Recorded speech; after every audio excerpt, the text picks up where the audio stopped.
Okey, kita sambung dekat titik pampasan tadi. So, kita tengok perbandingan antara fotosintesis dengan respirasi sel dalam tumbuhan. Okey, kita nak tengok persamaan dan perbezaan. Tengok dia punya ni, kalau kita buat soalan perbezaan, samaan dan perbezaan, sama ada soalan esei ataupun soalan struktur. Okey, bila nak guna persamaan, mesti guna ayat ni. Kedua-dua proses tersebut. So, kedua-dua proses tersebut berlaku dalam organisma hidup ataupun tumbuhan. Okey, boleh tulis tumbuhan kat tepi ni. Okey, ini dapat 1 markah. Kedua-dua proses melibatkan pengambilan dan pembebasan gas. Dapat 2 markah. Jangan tulis pula gas apa sebab dia berbeza di situ gas apa. Okey, aspek perbezaan dia mesti datang satu baris ini 1 markah. So kita ada 1, 2, 3, 4, 5, 6, 7, 8, 9. So bila ada 9 kat sini, bermaksud soalan itu boleh keluar 10 markah esei. Ini sahaja 10 markah. Bila dia nak persamaan dan perbezaan, kamu kena pandai bahagikan. Sebab dia 2 je, of course lah 8, 2. Ataupun 9 perbezaan, 1 persamaan. Untuk cukupkan 10. Katalah kau tulis semua perbezaan, katalah perbezaan tu ada 10, kau tetap dapat markah 9 kerana tidak menyatakan persamaan. Okey, faham tu Kita kena tengok pada konteks soalan. Okey, bila kita nak buat ayat, jangan sekali-kali buat jadual begini di dalam esei. Okey, jangan buat jadual begini. Jadualnya ialah aspek ni kau buang, tapi gunakan ayat aspek ni masuk ke ayat hadapan ni. Maksudnya, organisma terlibat adalah fotosintetik. Respirasi, organisma terlibat ialah semua organisma hidup. Jangan buat aspek ni. Pindahkan sahaja dia ke dalam kedua-dua supaya berlaku ayat penuh dalam ni. Okey, respirasi melibatkan semua benda hidup, haiwan dan tumbuhan. Fotosintesis hanya berlaku pada tumbuhan. Oh, yang teacher salah lah tadi. Sorry. Tumbuhan atas ni salah Jenis sel berlaku dalam semua sel, tapi fotosintesis hanya berlaku dalam sel yang mengandungi pigmen klorofil. Jenis metabolisme, okey, kita belajar dalam bab 4 hari tu katabolisme dengan anabolisme. So, respirasi adalah proses katabolisme, iaitu penguraian glukosa menghasilkan tenaga. Fotosintesis adalah anabolisme, iaitu menghasilkan glukosa menggunakan gas karbon dioksida dan air. Tapak ataupun organel mana yang menjalankan proses ini? Okey, mitokondria, ini kloroplast. Bahan tindak balas, okey, ni hasil tindak balas. Kalau ini tenaga, kamu boleh juga buat tenaga ATP. Okey, ini adalah hasil utama dia adalah glukosa. Hasil sampingan, okey, gas karbon dioksida dan air. Fotosintesis, gas oksigen dan air. Perubahan tenaga adalah perubahan tenaga daripada tenaga kimia kepada tenaga apa? Ini tenaga cahaya diserap dan ditukarkan kepada tenaga kimia. Keperluan cahaya. tidak memerlukan cahaya. Fotosintesis memerlukan cahaya. Okey. Ada lagi satu boleh buat ialah bila dia berlaku. Maksudnya siang ataupun malam. Kalau fotosintesis, kita boleh katakan siang. Respirasi sepanjang masa. Itu pun boleh juga.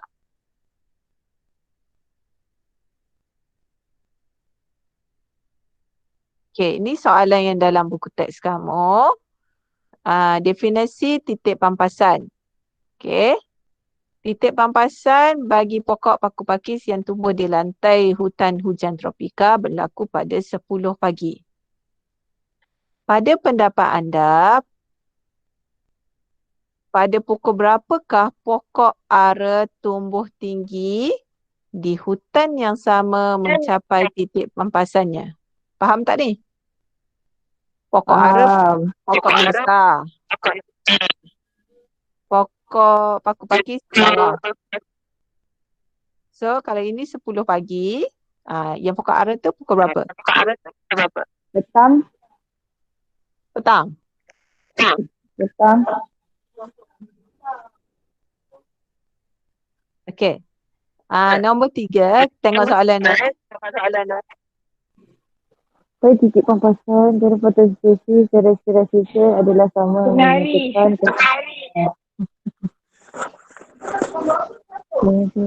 Penghasilan glukosa oleh tumbuhan dan pembebasan oksigen ke atmosfera. Apa kesan dia? Okey. Titik pampasan definisinya ialah aras keamatan cahaya apabila kadar respirasi adalah sama dengan kadar fotosintesis. Okey. Yang nombor 2 tadi, yang pokok tadi, dikata sebelum pukul 10. Kenapa? Sebab pokok itu lebih tinggi. Dia dapat keamatan cahaya lebih banyak. so, cahaya lagi banyak pagi daripada petang macam tu. Memanglah cahaya lebih banyak. Bukan. Kenapa dia pagi lah? Titik pampasan tu berlaku awal. Sebab kau masuk lambat tadi Nanti kena tengok balik yang teacher terangkan dekat graf tu. Okey. Okey. So, titik pampasan ni start cahaya matahari tu diserap Titik pampasan ialah dia pada awal sebab bergantung pada karbon dioksida.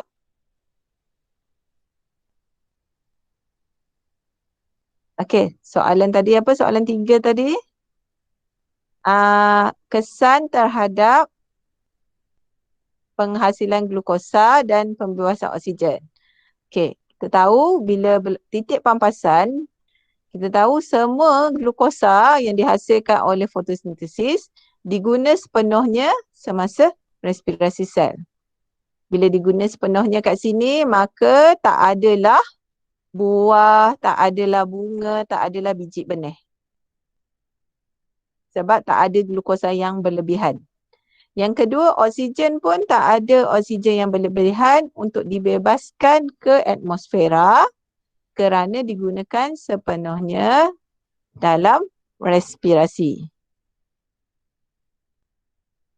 Okey, habis.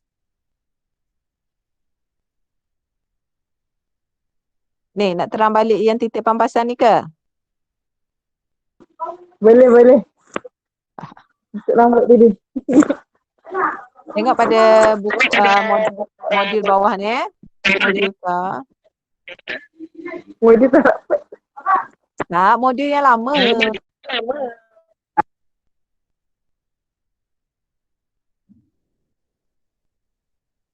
Okey, titik pampasan.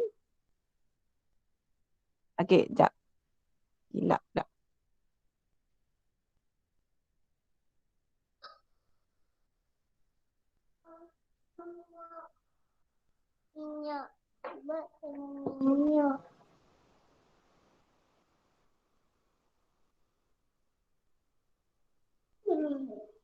Okey, tengok pada modul ni. Ada kan? Okey. Bila kita nak terangkan ni, kita terangkan mengikut point. Okey. Pada titik P. Apa berlaku pada titik P ni? Keadaan dia gelap. So sebab paksi paksi X adalah paksi keamatan cahaya. Paksi Y adalah paksi karbon dioksida. So karbon dioksida kat sini kosong. Okey. Bawah semakin banyak karbon dioksida dibebaskan. Atas semakin banyak karbon dioksida diserap masuk ke dalam tumbuhan.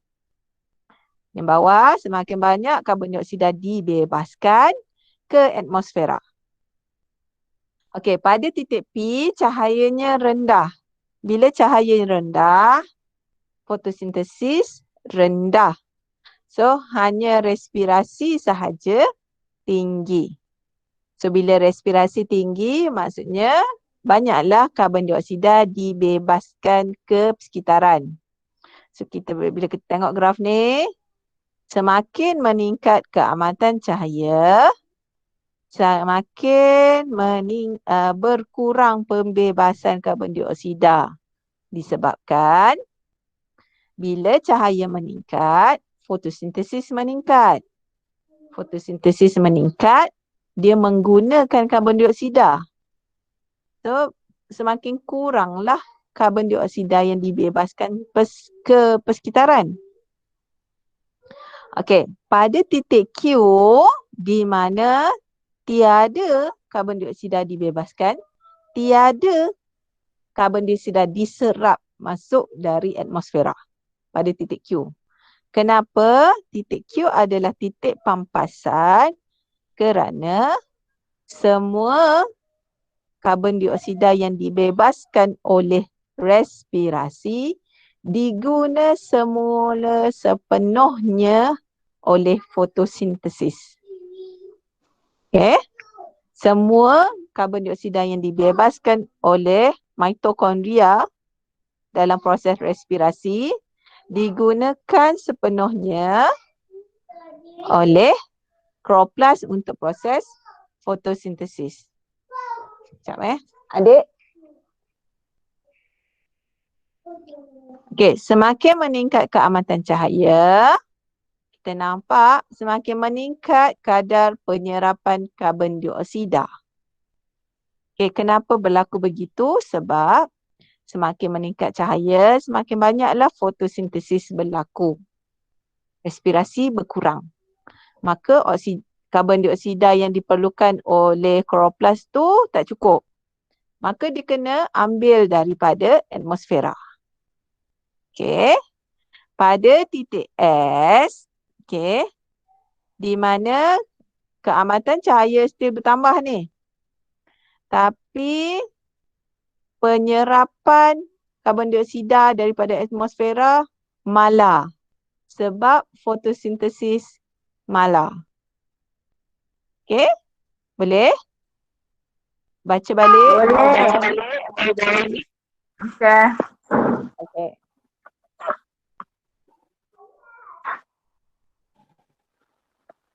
Okey. Untuk hari ini banyaknya. Okey, untuk hari ini jawab soalan ni dulu. Okey, nanti hantar jawapan kat teacher. Soalan 1, soalan 2, soalan esei ni buat point je lah kat tepi. Okey? Boleh? Okey. Boleh.